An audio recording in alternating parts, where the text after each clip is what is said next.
Joining me now is Dominic, CNN European Affairs commentator and professor at UCLA. Good to have you with us. Yep, here we go again, Lynda. Yes, here we go again. It is getting worse. 45 resignations from the government in the last 24 hours or so.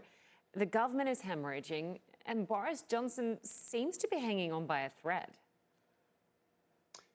It's an incredible situation. I mean, I just cannot help but be reminded of the election in the United States, where you had a president, in other words, former President Trump, that refused to recognize the outcome of an election. And here you have another elected leader of a so-called democratic country who is not certainly following precedent and refusing to walk away when it is absolutely clear that he's lost the confidence of the people. Well over 70% are now saying in polls across the board that they believe he should step away. And he's certainly lost the confidence of lawmakers. When it comes to his immediate entourage and cabinet, yes, some big names have stepped down.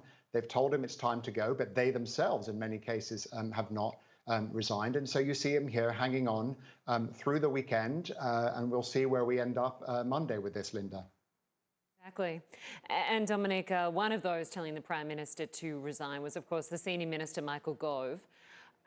Johnson responded by sacking him. What should we read into that? Well, I mean, it's once again, he is surrounded by this group of people who, in many ways, you could say, this entourage have enabled him. They have defended him throughout. They're talking today about values and ethics, but it's been well known to many people that this administration under him has not been functional. They have not been involved in lawmaking and legislating. They've been involved in defending the Prime Minister repeatedly over a 2+ year period. And so him coming up against Gove, who's a respected member, a reasonable member of that cabinet, but with a long-standing history of tension and conflict with Boris Johnson over Brexit, over his various campaigns and so on and so forth, but essentially saying you're either with me or you're against me here. And if you're not willing to back me and defend me in this, then it's time to step away, and you are replaceable.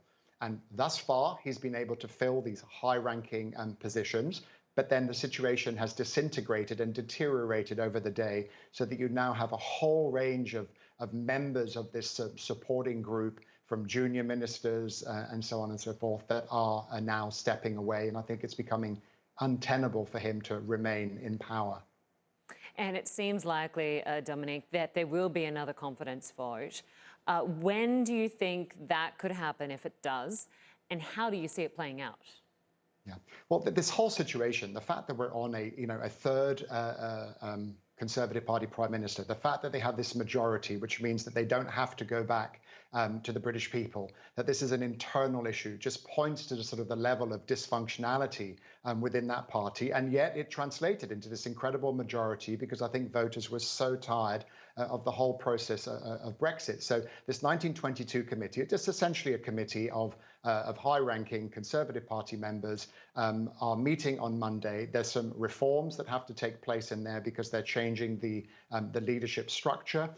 They recently voted on him, and in theory, the Prime Minister could have stayed in office for another year because he survived that last confidence vote. But the likelihood they will change the regulations and they will be able to have a vote. And at that particular juncture, it would be impossible for him to stay on. There is one caveat. What's interesting, though, is that Boris Johnson has essentially, in many ways, been playing this out in the public square and threatening MPs with the possibility of a general election. And the last thing the Conservative Party wants to do is to go to the polls at this moment, when they know that Boris Johnson wouldn't do well and when they haven't had a chance to replace him. They'd rather wait it out for a 2-year period and go into the 2024 general election. But he's been playing with that. There are various mechanisms that might make that possible, or I think it's very unlikely. But he's certainly appealing to their fears and essentially arguing that for the time being, give him another chance, let him recover, and let's do this in a different kind of, following a different kind of timetable. I don't think they're going to follow him, though, Lynda. Yeah, he is hoping that more time will help his case. And we are hearing that there are tax cuts that are expected to be announced next week. Will that help? Is the Prime Minister hoping that will be a welcome distraction? Yeah, look, I mean, it's another question of distraction, right? It's like going off to Ukraine, dealing with foreign policy. I think at this stage, things really, really went down the slippery slope in one direction today. And I think it would be really quite remarkable if he was to recover from this. And I think that the damage to the Conservative Party at this particular stage, where they have an opportunity in a timely way to oust him, to pursue a leadership challenge on their term, to hold on to their majority, and to rebuild in their camps as they head into a general election down the road, would seem like the most obvious way forward. But as we've seen in the past, it's not over till it's over when it comes to Boris Johnson. But I don't think that any kind of appeal with policies and so on is going to change anything at this particular juncture. Yeah, I mean, he certainly has survived many scandals in the past. I suspect we'll be speaking again in about 24 hours. Dominic Thomas, thanks so much. Great. Thank you, Lynda.